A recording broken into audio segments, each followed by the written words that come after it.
BRS MLC के कविता ने कहा कि वेमुलवाड़ा की मशहूर शिव मंदिर की तरक्की के लिए बीआरएस हुकूमत में शुरू किए गए कामों को कांग्रेस हुकूमत को जारी रखना चाहिए। महाशिवरात्रि के मौके पर के कविता ने मंदिर में पूजा करने के बाद मीडिया से बात करते हुए कहा कि केसीआर हुकूमत ने मंदिर की तरक्की पर 250 करोड़ रुपए खर्च किए, लेकिन हुकूमत बदलने के बाद तरक्याती काम रुक गए हैं। उन्होंने मुतालबा किया कि कांग्रेस हुकूमत फौरी तौर पर इन मनसूबों को आगे बढ़ाएं। कविता ने कहा कि सिरसिल्ला अपनी बुनकर सनत के लिए मशहूर है और बीआरएस के दौर में केटीआर ने बुनकरों के लिए कई स्कीमें नाफिज की, मगर मौजूदा हुकूमत इन पर तवज्जो नहीं दे रही है। उन्होंने इल्ज़ाम लगाया कि बीआरएस कारकुनों को हरासा किया जा रहा है और एक शख्स की चाय की दुकान महज केटीआर की तस्वीर लगाने पर ज़बरदस्ती हटा दी गई। उन्होंने कांग्रेस हुकूमत पर इंतकामी सियासत का इल्ज़ाम आयद करते हुए जालिमाना कार्रवाइयाँ बंद करने का मुतालबा किया। మన తెలంగాణ ప్రజలకు కోరుకున్నది ఇచ్చేటటువంటి కొంగు బంగారం లాంటివాడు మన రాజన్నను అంతకుముందు ఆంధ్ర పాలకులు బద్నాం చేసిన విషయం మీకు తెలిసిందే। వేములవాడకు వస్తే వాళ్ళు ఎలక్షన్ గెలవరని చెప్పి అపవాదు పెట్టి వేములవాడ క్షేత్రాన్ని దేవుళ్ళని కూడా బద్నాం చేసిన పరిస్థితి ఉండే ఒకప్పుడు।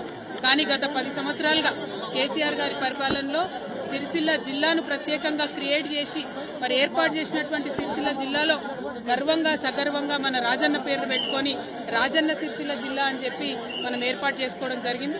ఆ తర్వాత కూడా ఎట్లా అయితే ఇది ఒకప్పుడు రాజరాజ నరేంద్రుడి సమయంలో అద్భుతంగా వైభవోపేతంగా ఈ ఆలయం ఉండెనో అట్లానే 30 ఎకరాల భూమిని కూడా మరి చెరువు కోసం కొని ప్రభుత్వం నుంచి తీసుకొని అట్లానే బద్దిపోచమ్మ కూడా నిత్యం అనునిత్యం బోనం ఎక్కుతుంది వేములవాడలో।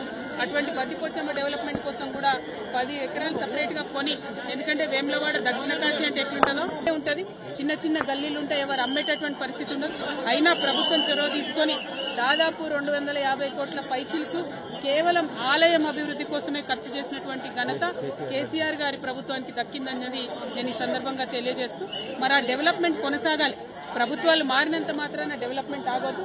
ఇప్పుడు ఏవైతే 30 ఎకరాలు మేము అక్కడ కొని మా ప్రభుత్వం నుండి రాజన్న వారి ఆలయానికి ఇచ్చినామో, మరి ఆ ఆలయంలో గుడి చెరువు దగ్గర డెవలప్మెంట్ అన్నది ఆగిపోయిందని ఇప్పుడు అయ్యవారు చెప్తా ఉన్నారు। ఆ డెవలప్మెంట్ కంప్లీట్ చేయాలి। అక్కడ అనుకున్నటువంటి హాల్స్ కానీ, కళ్యాణ మండపాలు కానీ, చౌల్ట్రీలు కానీ ఇవన్నీ ఫినిష్ చేస్తే వచ్చిపోయేటటువంటి భక్తులందరూ కూడా మంచి ఉపయోగంగా ఉండేటటువంటి ఆస్కారం ఉంటుంది। అట్లనే సిరిసిల్ల రాజన్న జిల్లా అంటేనే మరి చేనేత అన్నల జిల్లా, మరి అదేవిధంగా చేనేతల కోసం కూడా అనేకమైనటువంటి కార్యక్రమాలు గౌరవనీయులు కేటీఆర్ అన్నగారు కూడా పెద్ద ఎత్తున టేకప్ చేయడం జరిగింది। కానీ అవన్నీ కూడా ఇప్పుడున్నటువంటి ప్రభుత్వ హయాంలో పడకేసిన ఈ నేతన్నకి ఇస్తా అన్నది ఏది కూడా ఇస్తలేరు। మళ్లీ సిరిసిల్లను ఉరిసిల్లగా మార్చేటటువంటి ప్రయత్నం జరుగుతూ ఉంది।